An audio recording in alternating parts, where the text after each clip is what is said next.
Hello, welcome back to my YouTube channel. ഞാൻ ഓസ്ട്രേലിയക്കാരി എന്ന യൂട്യൂബ് ചാനലിലേക്ക് വീണ്ടും സ്വാഗതം. ഇന്നും ഓസ്ട്രേലിയയിലേക്ക് മൂവ് ചെയ്യാനുണ്ടായ മെയിൻ കാരണം വെതറാണ്. അയർലൻഡിൽ മെയിനായിട്ടും മോസ്റ്റ് ഓഫ് ദി ടൈം തണുത്ത കാലാവസ്ഥയാണ്.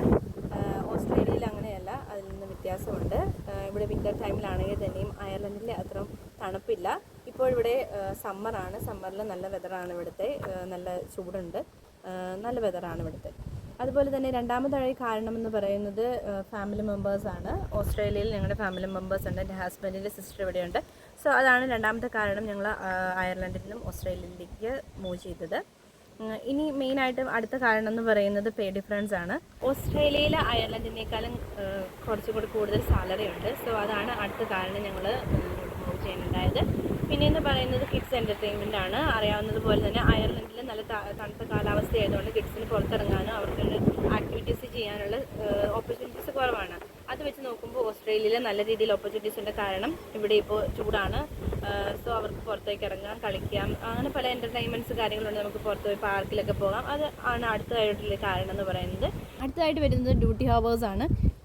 അയർലൻഡിൽ എന്ന് പറയുമ്പോൾ 12 hours ഷിഫ്റ്റാണ്. 12 hours ഷിഫ്റ്റ് എന്ന് പറയുമ്പോൾ 12 hours കൊണ്ടൊന്നും ഡ്യൂട്ടി കഴിഞ്ഞ് നമുക്ക് ഇറങ്ങാനായിട്ട് സാധിക്കത്തില്ല.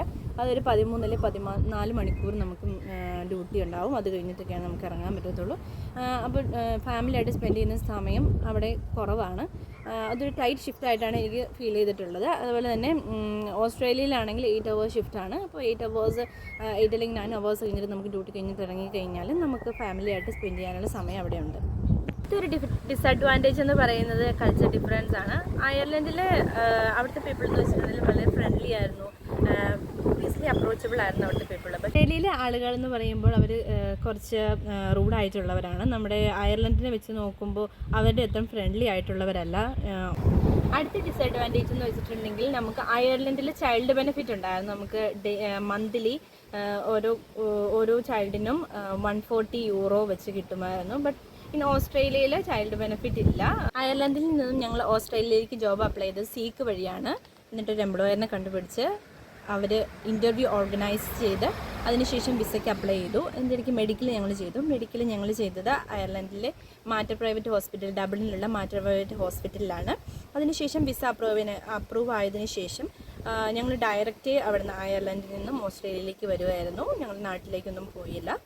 അതിനുശേഷം ഞങ്ങൾ മെൽബണിലാണ് വന്നിറങ്ങിയത്. മെൽബണിൽ എൻ്റെ ഹസ്ബൻഡിൻ്റെ സിസ്റ്റർ ഉണ്ടായിരുന്നു. അവരുടെ കൂടെ ഞങ്ങളൊരു 3-4 ദിവസം സ്പെൻഡ് ചെയ്തതിന് ശേഷമാണ് ഞങ്ങൾക്ക് ജോലി കിട്ടിയ സ്ഥലത്തേക്ക് ഞങ്ങൾ വന്നത്.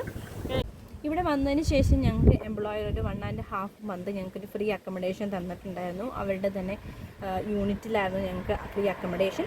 അതിനുശേഷമാണ് ഞങ്ങളുടെ തന്നെ വീട് കണ്ടുപിടിച്ചതും. അതിൻ്റെ ഇടയ്ക്ക് ഈ 1.5 month ഇടയ്ക്ക് ഞങ്ങൾ വീട് കണ്ടുപിടിച്ചു. അതിനുശേഷം 1.5 month കഴിഞ്ഞതിന് ശേഷം അവിടെ നിന്നും ആ യൂണിറ്റിൽ നിന്നും ഞങ്ങൾ പുതിയ വീട്ടിലേക്ക് ഞങ്ങൾ മാറി. അടുത്തതായി ഞാൻ പറയാൻ പോകുന്നത് ജോബ് ഡിഫറൻസ് ആണ്. അയർലൻഡിൽ 12 മണിക്കൂറായിരുന്നു. അതിൻ്റെ ഇടയ്ക്ക് നമുക്ക് മെഡിക്കേഷൻസ് അതുപോലെ തന്നെ കെയറിങ്ങിന് ADLസിനൊക്കെ അറ്റൻഡ് ചെയ്യാൻ നമുക്ക് പോകണമായിരുന്നു. ബട്ട് ഓസ്ട്രേലിയയിൽ നമുക്ക് കെയർമാരെ ഹെൽപ്പ് ചെയ്യേണ്ട കാര്യമോ ADLസിന് പോകേണ്ട കാര്യമോ ഇല്ല. നമുക്ക് മെഡിക്കേഷൻസ് അതുപോലെ തന്നെ പേപ്പർ വർക്ക് ആ കാര്യങ്ങളൊക്കെ ചെയ്താൽ മതി. പിന്നെ അതുപോലെ തന്നെ ഓസ്ട്രേലിയയിലെ മെയിനായിട്ടുള്ള അഡ്വാൻറ്റേജ് എന്ന് പറഞ്ഞിട്ടുണ്ടെങ്കിൽ PCA മെഡിസിന്മാരുണ്ട്. അവർക്ക് PCA ചെയ്തവർ അവരൊരു 2 ആഴ്ചയും കൂടെ മെഡിക്കേഷൻ ട്രെയിനിങ് ഒക്കെ കഴിഞ്ഞ് അവർക്ക് മെഡിസിൻ കൊടുക്കാം. സോ അവർ നമ്മളെ ഹെൽപ്പ് ചെയ്യും മെഡിക്കേഷൻ കൊടുക്കാനായിട്ട്. പിന്നെ അതുപോലെ തന്നെ മെയിനായിട്ട് വരുന്നത് ഓസ്ട്രേലിയയിൽ ഇച്ചിരി പേപ്പർ വർക്ക് കൂടുതലുണ്ട്. അയർലൻഡിനെ വെച്ച് നോക്കുമ്പോൾ പേപ്പർ വർക്ക് ഇച്ചിരി കൂടുതലുണ്ട്. ഇവിടെ കമ്പ്യൂട്ടർ വർക്ക് ഇവിടെ കൂടുതലാണ്. അയർലൻഡിൽ അത്രയും പേപ്പർ വർക്ക്സും കാര്യങ്ങളും ഒന്നും ഉണ്ടായിരുന്നില്ല. അടുത്തതായിട്ട് പറയുന്നത് ഡ്യൂട്ടി ഹവേഴ്സാണ്. ഡ്യൂട്ടി ഹവേഴ്സ് അയർലൻഡിൽ ഡ്യൂട്ടി ഹവേഴ്സ് 12 hours എന്ന് പറയുമ്പോൾ 8 to 8 ആയിരുന്നു. ഇപ്പോൾ മോർണിംഗ് 8 to ഈവനിങ് 8 വരെ. അതുപോലെ നൈറ്റ് ഷിഫ്റ്റ് എന്ന് പറയുമ്പോൾ ഈവനിങ് 8 തൊട്ട് മോർണിംഗ് 8 വരെ ആയിരുന്നു. ഓസ്ട്രേലിയയിൽ 3 ഷിഫ്റ്റ്സ് ആണുള്ളത്. മോർണിംഗ് എന്ന് പറയുമ്പോൾ 7 to 3 ഈവനിങ് 2 to 10 അതുപോലെ തന്നെ നൈറ്റ് ഷിഫ്റ്റ് 9:30 to 7:30 ആണ്. വീഡിയോയുടെ അവസാനിച്ചിരിക്കുകയാണ്. നിങ്ങളുടെ അഭിപ്രായങ്ങളും നിർദ്ദേശങ്ങളും കമൻറ്റായി രേഖപ്പെടുത്തുക. ഇതിനു മുമ്പും ഞാൻ ട്രാവൽ വീഡിയോസ് ചെയ്തിട്ടുണ്ട്. ജസ്റ്റ് നിങ്ങളത് വാച്ച് ചെയ്യുക. Thank you so much for watching my video. Thank you.